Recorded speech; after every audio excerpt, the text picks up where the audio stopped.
السلام عليكم أصدقائي، كيف حالكم؟ إن شاء الله تكونوا بخير وعلى خير يا رب. حبيت نشارك معكم عشايا العشاء تاع اليوم، عشاء عجة مرقاز. حضر يعني طبق سامحوني يا حبايبي، طبق خفيف ظريف، سهل للعشاء وسهل دوزيام بلا تاع رمضان. يعني قرديو الوصفة عندكم رمضان واللي ساير الأيام، المرأة الخدامة اللي تروح عيانة تجاها يعني حاجة سهلة. بعد ما نكونوا وجدنا المكونات تاعنا، نظفنا الفلفل ونظفنا الثوم ونظفنا الطماطم ونظفنا الحبات تاعنا تاع المرقاز والبيض، وجدنا الهريسة والعلبة تاع الطماطم.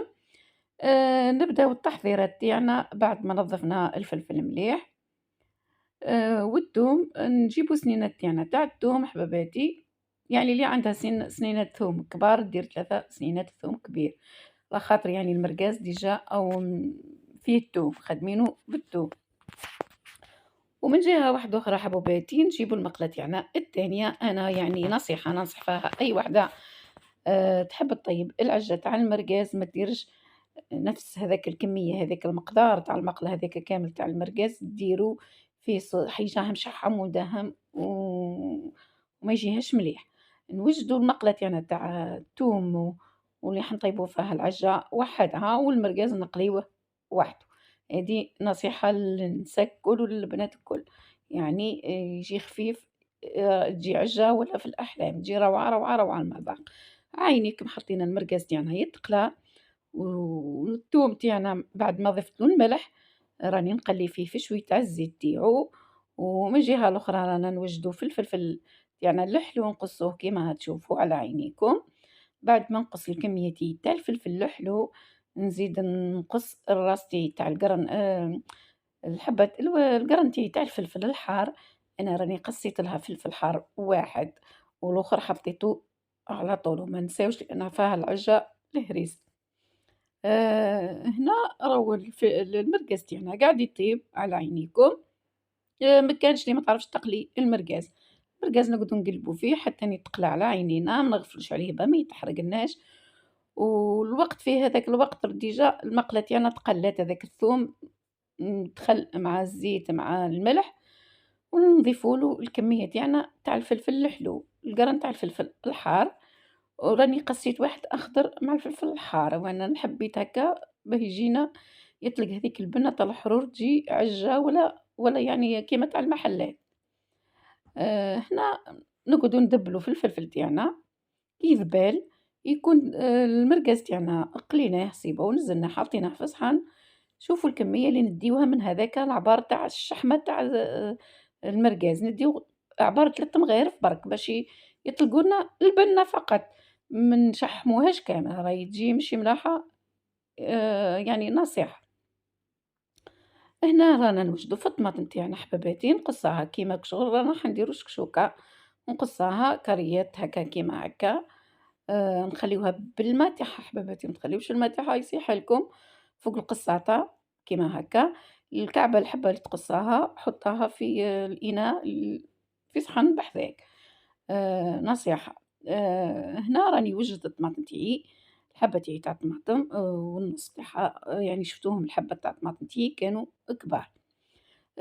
يكون في الوقت هذا كيما تشوفوا عينيكم الفلفل دبل يعني نقولوا طاب، نضيفوا الحبات تاعنا تاع الطماطم تاعنا ونخلطوا هذاك الخليط كامل مع بعضه. شوفوا كيف ما هذاك المنظر الطبيعي حبيبتي الفارم مع الأحمر شجا هو لا أروع. يعني هكا وتشاهي وين تزيد تضيفي لها تشخشخاها بالطماطم والهريسة والمرقاز الله الله والعظام. والله ننصحكم أي وحدة تطيبها في رمضان وتقول لي ولادها ولا يعني أهل بيتها واش قالوا لها لا. هنا زبالة الطماطم تاعنا بدات يدخلها الطياب، نجيبو المغرف تاعنا تاع الطماطم المصبرة، يعني نبداو نذوبو فيها في هذاك الصوص تاع الطماطم و ونضيفوا لها الهريسة حباباتي. من بعد نضيفوا لها الكاس تاعنا،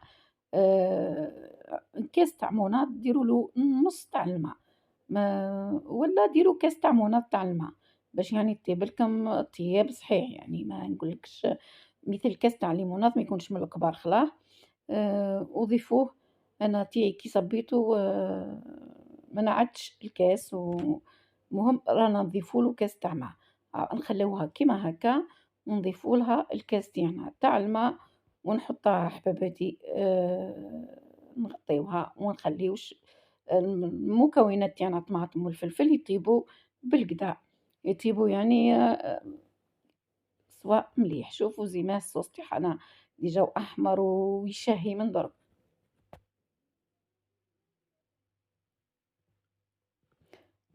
حبيباتي نخليوها تغلي. آآ الماء أو الكاس ما بانش مليح بصح صبيت كاس كامل، أمانة يعني كاس كامل، آآ باش يعني يطيب لي الفلفل في قدا يطيب كلش مليح. بعد ما نضيف الماء كامل حباباتي راني ما حبيتش نقص حتى شي هنا، ما تقولوش طوّلت علينا الفيديو. كاين ياسر ما يقدر ما يطيبش لعرايسنا جدد وبناتنا جدد ما ي مش متعلمين ما تسمى نكون نقص ما يتعلموش. هنا نغطيوها وما نخليوش العجة تاعنا تاخذ يعني طيابها الحقيقي، نخليوها تطيب حتى تبدا نشوفها تنشف. الكميات تاع المرقاس تاعنا يكونوا بردوا، نقدروا نقصوهم على زوز، يعني أنا نفضّل إنه المرقاز يتقص على زوز، كل حبّة نقصها على زوز، هذه هي الكمية اللي درتها، اللي يحب يضيف المرقاز يضيف، اللي يحب يزيد الفلفل يزيد. وهنا حباباتي بعد ما العجة تاعنا شوفوا زي ما دخلها الطياب، طابت نشفت من هذاك الما، نضيفوا لها هنايا المرقاز، الكمية تاعنا تاع المرقاز، والبنة تاع المرقاز كاملة لازم نحطها. شوفوا واش يفضل هذاك من المرقاز، هذاك يطلق البنة تاعها خير من هذاك اللي تدوه من المقلة، هكا خير. هنا حباباتي نخلّوه نحركو ندمجو كلش، نخليوه يزيد يتكتك لنا شوية حتى 2 دقايق. عينِك ميزانِك ما تخليهاش تنشف، كيما تشوفي ما حبيتش نقص لك. هنا حباباتي نكونوا وجدنا ال4 حبات العظ ال ال تاع العظام تاعنا أو البيض، يعني كاين اللي يقول البيض وكاين اللي يقول العظام، إحنا العنانبة نقولوا العظام. نكونوا شوفوا لاصق حازماه، نجيبوا الحبات تاعنا تاع البيض نديروهم نكسروا عليها البيض، أنا درت 4 حبات، 4 حبات يكفوا يعني آآ بنة ولا أروع. وكي نكملوا آآ 4 حبات تاعنا تاع البيض نزيدوا لهم الملح، لازم حباباتي البيض يحتاج الملح، نضيفوا الملح رشة تاع الملح باه ما تجيناش مسوسة. وهنا نبدأ نحرك بشوية البيض، بشوية باه ما نفسدش هذاك صفار البيض باه ما نفسدوش، ولوطو الخليط تاعنا كامل يتقاس بالبيض يعني هكا. ومن بعد نغطاها باه يطيب البيض تاعنا يطيب في لافابير تاع الغطا. هذه فكرة يعني كاين ناس ياسر ما عملهاش باها، كي تغطي المقلة تاعك العظام تطيب من الفوق. شوف هنا حباباتي راهي تشهي، غير وقتها نحطو الصحن وناكلو. بصحتنا حباباتي وشهيتكم في الجنة إن شاء الله. ما بقى لي غير نقول لكم مع السلامة وتهلاو في قناة عالم فضيلة.